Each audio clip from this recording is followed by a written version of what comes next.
Sabado na naman! Siyempre, excited ang mga nanay dahil yan ang araw na kailangan asahan ng mga bata tumulong sa gawaing bahay.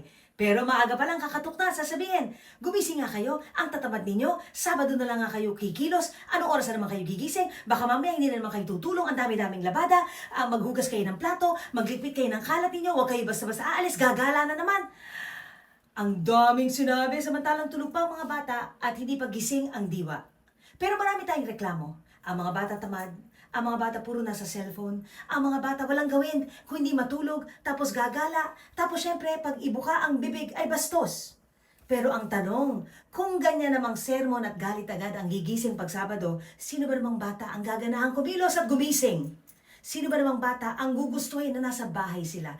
Hindi ko sila kinakampihan. Real talk lang. Kung ako tulog at matanda na ako at biglang may magbubunga nga at hindi pa ako gising, ang dami-dami ng sinasabi, wala naman ako maiintindihan.